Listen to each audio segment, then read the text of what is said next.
अगर वाकई सजाद लोन साहब बीजेपी को हराना चाहते हैं तो वोट देना हमारे हक में।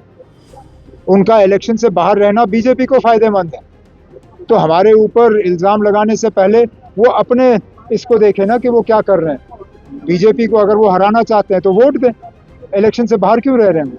हमारे चारों उम्मीदवार वो मीडिया के सामने आए और उन्होंने पीडीपी और बाकी एआईपी और सबको, उस वक्त तो सजाद लोन साहब की तरफ से कोई बयान आया नहीं था, उन्होंने सजाद लोन साहब से भी अपील की थी कि वो नेशनल कॉन्फ्रेंस के हक में वोट दें।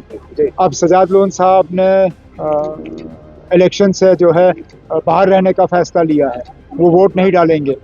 उसका फ़ायदा किसको होगा वो आप भी जानते हो, मैं भी जानता हूँ।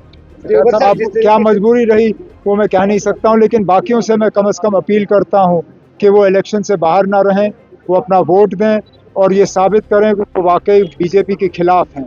क्योंकि अब ये सीधा मुकाबला नेशनल कॉन्फ्रेंस और बीजेपी का है और कोई है नहीं इसमें। तो नेशनल कॉन्फ्रेंस को वोट ना देने का मतलब ये होगा कि बीजेपी की मदद की जा रही है।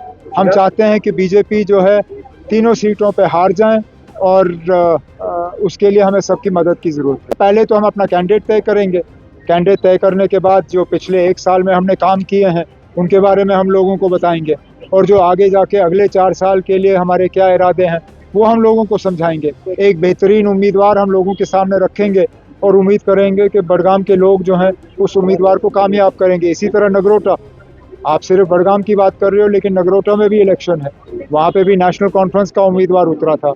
हम उम्मीद करते हैं कि इस बार भी नेशनल कॉन्फ्रेंस का उम्मीदवार उतरेगा और वहाँ हम जीत की कोशिश करेंगे। अगर हमें बीजेपी की मदद करनी होती तो हम अपना उम्मीदवार चौथे सीट पे खड़ा क्यों करते, फिर तो हम समझौता करते ना।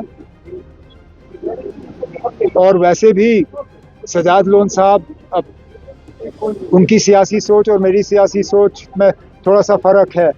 मैं तो ये मान के चलता हूँ कि हमने पूरी कोशिश की थी कि कांग्रेस जो है वो चौथी सीट पर लड़े, क्योंकि कामयाबी की सबसे बेहतरीन मौका था अगर कांग्रेस वो लड़ती, लेकिन कांग्रेस ने ना लड़ने का फैसला लिया, इसलिए हमें मजबूरन अपना उम्मीदवार वहाँ पे उतारना पड़ा।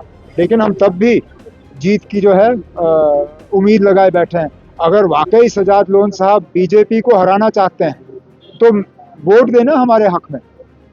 उनका इलेक्शन से बाहर रहना बीजेपी को फायदेमंद है। तो हमारे ऊपर इल्ज़ाम लगाने से पहले वो अपने इसको देखें ना कि वो क्या कर रहे हैं।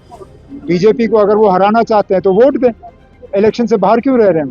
हम चौथी सीट पे अपना उम्मीदवार उठाना नहीं चाहते थे, हम चाहते थे कि चौथी सीट पे कांग्रेस लड़े, क्योंकि जैसे मैंने आपसे कहा, जो हमने नंबर देखे और जिस तरह हमने हाउस की कॉम्पोजिशन देखी, हमें लगा कि सबसे बेहतरीन जीतने की गुंजाइश तब होगी अगर कि कांग्रेस वो सीट लड़ती, क्योंकि पीडीपी हमारा एलाई है नहीं, लेकिन पीडीपी इंडिया ब्लॉक का एलाई ज़रूर है।